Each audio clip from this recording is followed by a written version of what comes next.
ವಿದ್ಯಾರ್ಥಿಗಳಿಗೆ ಅನುಕೂಲ ಆಗಲಿ ಅನ್ನುವಂಥ ಒಂದು ಕಾರಣಕ್ಕೆ ಕೊಟ್ಟಿರ್ತಕ್ಕಂಥ ನಗರಸಭೆಯಿಂದ ಕೊಟ್ಟಿರ್ತಕ್ಕಂಥ ಆಸ್ತಿಯನ್ನು ಸಹ ನಗರಸಭೆಗೆ ಉಳಿಸ್ಕೊಳ್ಬೇಕು ಅನ್ನುವಂಥ ನಿಟ್ಟಿನಲ್ಲಿ ಇವತ್ತು ಚರ್ಚೆ ಮಾಡಲಿಕ್ಕೆ ನಾವು ಹೊರಟಿದ್ದು.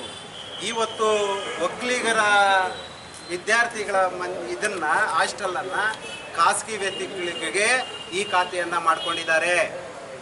ಗಣಪತಿ ವಿದ್ಯಾಮಂದಿರದ ಆಸ್ತಿಯನ್ನು ಖಾಸಗಿ ವ್ಯಕ್ತಿಗಳಿಗೆ ಈ ಖಾತೆಯನ್ನು ಮಾಡಿರ್ತದೆ. ಆ ನಿಟ್ಟಿನಲ್ಲಿ ಇವತ್ತು ನಾವು ಆ ಒಂದು ವಿಚಾರವನ್ನು ನಾವು ಅಲ್ಲಿ ಪ್ರಸ್ತಾಪ ಮಾಡಬೇಕು ಅಂತ ನಾವು ಏನು ರೆಡಿಯಾಗಿದ್ವಿ. ಈ ವಿಚಾರವನ್ನು ಅರಿತು ಆಡಳಿತ ಪಕ್ಷದ ಸದಸ್ಯರು ನವರಂಗಿ ಆಟ ರೀತಿಯಲ್ಲಿ ಒಂದೇ ಒಂದು ಗಂಟೆಯಲ್ಲಿ ಸಭೆಯನ್ನು ಮುಕ್ತಾಯ ಮಾಡಿ ಈ ವಿಚಾರಗಳೆಲ್ಲನೂ ರೆಕಾರ್ಡ್ ಆಗಿ ಕಮಿಷನರ್ ಅವರು ಹೈಕೋರ್ಟು ಮತ್ತು ಡಿಸ್ಟಿಕ್ ಕೋರ್ಟು ಮತ್ತು ಲೋಕಾಯುಕ್ತವನ್ನು ವೈಲೇಟ್ ಮಾಡಿ ಇದು ಮಾಡಿದ್ದಾರೆ. ಅದನ್ನು ರೆಕಾರ್ಡ್ ಮಾಡಿ ಮತ್ತು ಅವರನ್ನು ಸಸ್ಪೆಂಡ್ ಮಾಡುವಂಥ ಎಲ್ಲ ರೀತಿಯಲ್ಲೂ ನಗರಸಭೆಯಲ್ಲಿ ಅವಕಾಶ ಒದಗಿಸ್ತದೆ ಅಂತೇಳಿ ಈ ರೆಕಾರ್ಡನ್ನು ಮಾಡಿಸ್ಬಾರ್ದು ಅನ್ನುವಂಥ ನಿಟ್ಟಿನಲ್ಲಿ ಅಲ್ಲಿಂದ ಆಚೆ ಬಂದಿರತಕ್ಕಂಥದ್ದು. ತಮ್ಮೆಲ್ರಿಗೂ ಪತ್ರಿಕಾ ಈಗ ನೀವು ಸುಮಾರು ಇದಕ್ಕಿಂತ ಹೆಚ್ಚಿನ ರೀತಿಯಲ್ಲಿ ಗಲಾಟೆಗಳಾಗಿರೋದು, ಒಬ್ರಿಗೊಬ್ರು ವಾದ ವಿವಾದಗಳನ್ನು ನೀವು ಎಲ್ಲರೂ ನೋಡಿದ್ದೀರ. ಈ ರೀತಿ ಅರ್ಧ ಗಂಟೆ 1 ಅವರಲ್ಲಿ ಸಭೆಯನ್ನು ಮುಕ್ತಾಯ ಮಾಡಿರ್ತಕ್ಕಂಥದ್ದು ನೀವೆಲ್ಲಾದರೂ ಗಮನಿಸಿದ್ರ ಇದುವರೆಗೂ? ನಾವು ನಾಮಿನಿ ಕೌನ್ಸಿಲರ್ ಆಗಿದ್ದೀವಿ, ನಮ್ಗೆ ಲೈಟ್ ಕೊಡಬಾರ್ದು ಜನಗಳಿಗೆ, ನಾವು ಎತ್ಕೊಂಡು ಮನೆಗಳಿಗೆ ಹಾಕ್ಕೊಂತೀವಿ. Nominee ಕೌನ್ಸಿಲರ್ಗೆ light ಕೊಡಬಾರ್ದಂತೆ. ಯಾಕೆ ಕೊಡಬಾರ್ದು?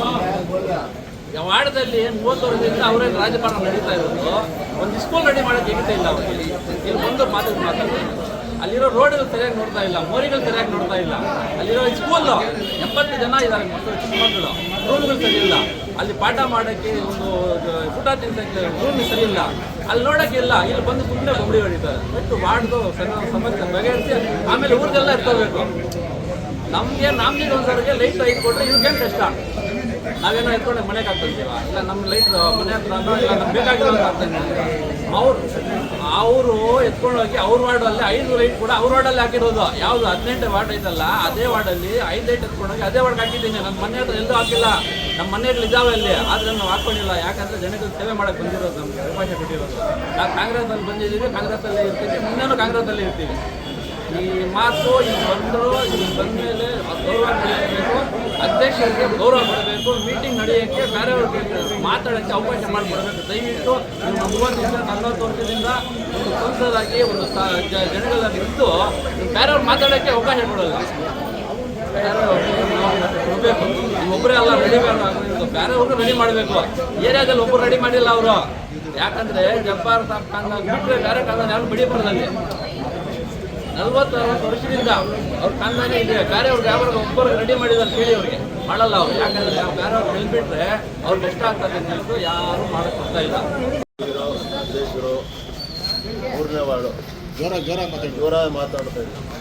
4 ವರ್ಷ ಆಯಿತು, 1 ಲಕ್ಷ ರೂಪಾಯಿ ಕೂಡ ವರ್ಕ್ ಆಗಿಲ್ಲ. ಅಲ್ಲಿ ಏನೂ ಕೆಲಸ ಇಲ್ಲ. ನಮ್ಮ ಸುಧಾಕರ್ ಸಾಹೇಬರು ಏನೋ ವರ್ಕ್ ಮಾಡ್ತಾ ಇದ್ದಾರೆ, ಊರೆಲ್ಲ ಇಂಪ್ರೂವ್ಮೆಂಟ್ ಮಾಡ್ತಾ ಇದ್ದಾರೆ.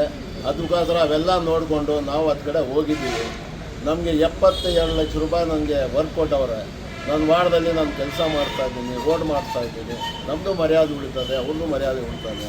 ಅವೆಲ್ಲ ನೋಡ್ಕೊಂಡು ಅಲ್ಲಿ ಹೋಗಿದ್ದೀವಿ. ನಾವೇನು ದುಡ್ಡು ತೊಗೊಂಡು ಹೋಗಿಲ್ಲ. ದುಡ್ಡು ತೊಗೊಂಡು ಹೋಗಿರೋರೇ ಗಲಾಟೆ ನಡೀತಾ ಇರೋದು. ನಾನೇನು ದುಡ್ಡು ತೊಗೊಂಡು ಹೋಗಿಲ್ಲ. ಏನು ಲೀಡರ್, ನಾವು ಒಳ್ಳೆಯ ಲೀಡ್ರು ಅಂತ ಅವರು ಲೀಡ್ರ್ ಹತ್ರ ನಾವು ಹೋಗಿದ್ದೀವಿ ಅಷ್ಟೇ, ನಮ್ಮ ಕೆಲಸ ಮಾಡ್ಕೊಳ್ಳೋಣ ಅಂತ. ಆದರೆ ರೋಲ್ ಕಾಲ್ ಕೆಲಸ, ದುಡ್ಡು ತೊಗೊಳ್ಳೋ ಕೆಲಸ ನಾವು ಮಾಡಲ್ಲ. ಅಷ್ಟೇ, ನಾನೇನು ತಗೊಂಡಿಲ್ಲ, ನಾನು ಏನಕ್ಕೆ ಹೋಗಿಲ್ಲ. ಲೀಡ್ರ್ ನೋಡ್ಕೊಂಡು ನಾನು ಹೋಗಿದ್ದೀನಿ. ಎಲ್ಲ ಬೇಡ, ಯಾರು ಬೊಮ್ಮಡಿ ಹೊಡಿತಾ ಇದ್ದಾರೆ ಅವರೇ ದುಡ್ಡು ತಿಂತಾ ಇದ್ದಾರೆ. ನಾವು ಇಲ್ದಿದ್ರೆ ಇನ್ನೂ ತಿಂತಾ ಇರೋದು. ಅವೆಲ್ಲ ಎಲ್ಲರಿಗೂ ಊರೆಲ್ಲ ಗೊತ್ತು, ದೇಶ ಎಲ್ಲ ಗೊತ್ತು. ನಾವು ಹೇಳಂಗೆ ಏನು ಬೇಕಾಗಿಲ್ಲ. ನಾವೇ ಹೋಗಿದ್ದೀವಲ್ಲ, ಹಂಗೆ ನಾವು ಹೋಗಿರೋದು. ನಾವೇನು ದುಡ್ಡು ತಗೊಂಡಿಲ್ಲ, ಲೀಡ್ರ್ ನೋಡ್ಕೊಂಡು ನಾವು ಹೋಗಿದ್ದೀವಿ ಅಷ್ಟೇ. ನಗರಸಭೆ ಸದಸ್ಯ ಅನ್ನೋದು ಜವಾಬ್ದಾರಿಯುತ ಸ್ಥಾನ. ಜನಸಾಮಾನ್ಯರು ದಿನನಿತ್ಯಗಳು ಬೆಳಿಗ್ಗೆ ಶುರುವಾಗೋದ್ರಿಂದ ರಾತ್ರಿ ಮಲಗೋವರೆಗೂ ಅವರ ಪ್ರಾಮುಖ್ಯತೆ ಎಲ್ಲರಿಗೂ ಗೊತ್ತಿದೆ.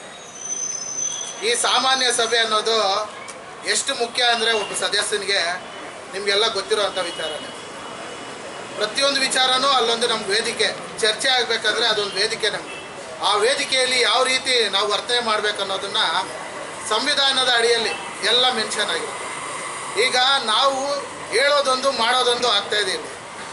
ನಾವು ಸಂವಿಧಾನದ ಬಗ್ಗೆ ಪ್ರಶ್ನೆ ಮಾಡುವಾಗ, ತಮ್ಮ ಹಕ್ಕುಗಳನ್ನು ಪ್ರಶ್ನೆ ಮಾಡುವಾಗ ನಾವು ಯಾವ ರೀತಿ ವರ್ತನೆ ಮಾಡ್ತಾ ಇದ್ದೀವಿ ಅನ್ನೋದು ಬಹಳ ಮುಖ್ಯ ಆಗುತ್ತೆ. ಈಗ ನಾವು ಸದಸ್ಯರಾಗಿ ದೈನಂದಿನ ಚಟುವಟಿಕೆಗಳಲ್ಲಿ ಒಂದು ಭಾಗ, ಆ ಭಾಗಗಳನ್ನೆಲ್ಲ ತಗೊಂಡ್ಬಂದು ನಮ್ಗೆ ಇದೊಂದು ವೇದಿಕೆ ಸಭೆಗಳಲ್ಲಿ ಚರ್ಚೆ ಮಾಡಬೇಕಾಗುತ್ತೆ. ತಾವುಗಳೇ ವಿಟ್ನೆಸ್ ಮಾಡ್ತಾ ಇದ್ದೀರಾ, ತಾವುಗಳೇ ನೋಡ್ತಾ ಇದ್ದೀರಾ ಎಲ್ಲ ಸಾಮಾನ್ಯ ಸಭೆಗಳಲ್ಲಿ ಯಾವ ರೀತಿ ವರ್ತನೆ ಇರುತ್ತೆ ಅಂತ. ಯಾವುದೇ ಸದಸ್ಯನಿಗೂ ಅವಕಾಶ ಅನ್ನೋದು ಕೊಡ್ತಾರೆ ಅಧ್ಯಕ್ಷರು, ಮಾನ್ಯ ಅಧ್ಯಕ್ಷರು. ಅವ್ರಿಗೊಂದು ಸಮಯ ಕೊಡ್ತಾರೆ, ಸಮಯ ಕೊಟ್ಟಾಗ ಚರ್ಚೆ ಆಗಬೇಕಾಗುತ್ತೆ. ಇವತ್ತು ತಾವೇ ಪ್ರಶ್ನೆ ಮಾಡಿ ಯಾವ ಸಭೆಗಳಲ್ಲಿ ಎಷ್ಟೊಂದು ಚರ್ಚೆ ಮಾಡ್ತಾರೆ? ಯಾವುದಾದ್ರೂ ವ್ಯಾಲಿಡ್ ಪಾಯಿಂಟ್ ಚರ್ಚೆ ಮಾಡ್ತಾರಾ? ಏನಾದರೂ ಜನರಿಗೆ ಉಪಯೋಗ ಅಂತ ಆಗುವಂಥದ್ದು ಏನಾದರೂ ಚರ್ಚೆ ಆಗತ್ತಾ? ತಮ್ಮ ವೈಯಕ್ತಿಕ ಕಾರಣಗಳು ಆಚೆಗಳು ಮಾತಾಡ್ತಾರೆ, ಯಾರೂ ಪ್ರಶ್ನೆ ಮಾಡೋದಿಲ್ಲ. ನಮಗೆ ಸಿಗೋವಂಥ ವೇದಿಕೆ ಸಾಮಾನ್ಯ ಸಭೆ. ಆ ಸಾಮಾನ್ಯ ಸಭೆಯಲ್ಲಿ ನಮ್ಮ ವಾರ್ಡಿನ ಸಮಸ್ಯೆಗಳನ್ನ ಚರ್ಚೆ ಮಾಡೋದಕ್ಕೆ ಅವಕಾಶ ಇರುತ್ತೆ. ತಾವು ನೋಡಿದ್ರೆ ಆ ಸಭೆಗಳು ಬರ್ತಾ ಇದ್ದಂಗೆ ಪ್ರೀ ಪ್ಲ್ಯಾಂಡ್ ಆಗಿ ಆ ಸಭೆಯನ್ನು ಮೊಟಕುಗೊಳಿಸಬೇಕು, ಬಾಯ್ಕಾಟ್ ಮಾಡೋಬೇಕು ಅನ್ನೋ ಉದ್ದೇಶದಿಂದ ಇಟ್ಕೊಂಡ್ಬಂದು ಮಾಡ್ತಾರೆ. ಇದು ಯಾವ ರೀತಿ ಸಂವಿಧಾನಕ್ಕೆ ಗೌರವ ಕೊಟ್ಟಂಗೆ? ತಾವು ಮಾತಾಡೋದೊಂದು, ಇಲ್ಲಿ ವರ್ತನೆ ಮಾಡೋದೊಂದು. ಯಾಕೆ ಈಗ ಅವಕಾಶ ಇಲ್ಲೋ? ಪ್ರತಿಯೊಬ್ಬರು ಸಮಯ ಕೊಟ್ಟಾಗ ಕೇಳ್ತಾ ಇದ್ದಾರೆ. ಈಗ ನನ್ನ ವಾರ್ಡಿನ ಸಮಸ್ಯೆ ಇದ್ದಾಗ ನಾನೊಂದು ಪ್ರಪೋಸಲ್ ಕೊಡ್ತೀನಿ, ಸ್ಪಂದಿಸ್ತಾರೆ. ಸ್ಪಂದಿಸ್ತಾ ಇದ್ದಾಗ ನಾನು ಇಲ್ಲಿ ಚರ್ಚೆ ಮಾಡ್ತೀನಿ. ಚರ್ಚೆ ಮಾಡಿ ನನ್ನ ವಾರ್ಡ್ಗೆ ಆಗಬೇಕಾಗಿರೋಂಥ ಕೆಲಸಗಳು ನಾವು ಮಾಡ್ಕೊತೀವಿ. ಆ ರೀತಿ ಈ ದಿನ ತಾವು ಏನು ಅಧ್ಯಕ್ಷರ ವಿರುದ್ಧವಾಗಿ ಅಗೌರವವಾಗಿ ನಡ್ಕೊಂಡಿದ್ದೀರೋ, ತಾವು ಬಹಿರಂಗವಾಗಿ ಎಲ್ಲರ ಸಮ್ಮುಖದಲ್ಲಿ ಕ್ಷಮೆಯನ್ನು ಕೇಳಬೇಕಾಗತ್ತೆ ಅಧ್ಯಕ್ಷರನ್ನು. ಇದು ಸಂವಿಧಾನಕ್ಕೆ ವಿರೋಧವಾಗಿ ನಡ್ಕೊಂಡಿದ್ದೀರಾ. ಅಧ್ಯಕ್ಷ ಸ್ಥಾನಕ್ಕೆ ಗೌರವ ಕೊಟ್ಟಿಲ್ಲ ತಾವು. ತಮ್ಮದು ಏನೇ ಇರಲಿ ವಾರ್ಡಿನ ವಿಚಾರ ಸಭೆಯಲ್ಲಿ ಬಂದು ಚರ್ಚೆ ಮಾಡಬೇಕಾಗಿತ್ತು, ಸಮಯ ಕೇಳಬೇಕಾಗಿತ್ತು. ಇಲ್ಲಾಂದರೆ ಪದೇ ಪದೇ ಕೇಳಿ ಒಂದು ಅವಕಾಶ ತಗೋಬೇಕಾಯ್ತು ಅಧ್ಯಕ್ಷ ಹತ್ರ. ಅದನ್ನು ಮಾಡದೆ ಈ ರೀತಿ ಗದ್ದಲ ಸೃಷ್ಟಿ ಮಾಡಿ ಈಗಿರೋಲ್ಲ ಎಲ್ಲ ಸದಸ್ಯರಿಗೂ ಅವಕಾಶ ಕೊಡದೆ ಸಭೆನ ಮೊಟಕುಗೊಳಿಸಬೇಕಾಗಿತ್ತು. ಏನು ಬಂತು, ಇಲ್ಲಿ ಯಾವುದೇ ಸಾರ್ವಜನಿಕರ ಸಮಸ್ಯೆಗಳನ್ನ ಚರ್ಚೆ ಮಾಡೋಕ್ಕಾಗಿಲ್ಲ, ಅದನ್ನು ಪರಿಹರಿಸೋಕ್ಕೂ ಆಗಲಿಲ್ಲ. ಈ ರೀತಿ ವರ್ತನೆಗಳಾಗಿದ್ದರೆ ನಗರಸಭೆ ಅನ್ನೋದಕ್ಕೆ ಏನಕ್ಕೆ, ಆ ಕೌನ್ಸಿಲ್ ಮೀಟಿಂಗ್ ಏನು ಅರ್ಥ ಬರುತ್ತೆ? ಆದ್ದರಿಂದ ಅವ್ರಿಗೊಂದು ಇದು ಎಚ್ಚರಿಕೆ ಕೊಡ್ತಾ ಇದ್ದೀವಿ. ಈ ರೀತಿ ಅಧ್ಯಕ್ಷರ ವಿರುದ್ಧ ಆಗಲಿ ಸಂವಿಧಾನದ ವಿರುದ್ಧವಾಗಿ ನಡ್ಕೊಂಡ್ರೆ ನಾವೆಲ್ಲರೂ ಮುಂದಿನ ದಿನಗಳಲ್ಲಿ ಬೇರೆ ರೀತಿ ನಾವು ಅದಕ್ಕೆ ಉತ್ತರ ಕೊಡಬೇಕಾಗುತ್ತೆ. ಅವರು ಬಹಿರಂಗವಾಗಿ ಅಧ್ಯಕ್ಷರಿಗೆ ಕ್ಷಮೆಯಾಚನೆ ಮಾಡಬೇಕಾಗುತ್ತೆ.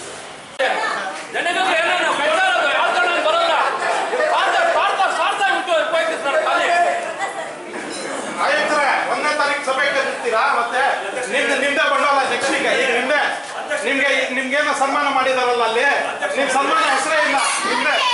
ನಿಮ್ಗೆ ಕೊಡ್ತಾರೆ.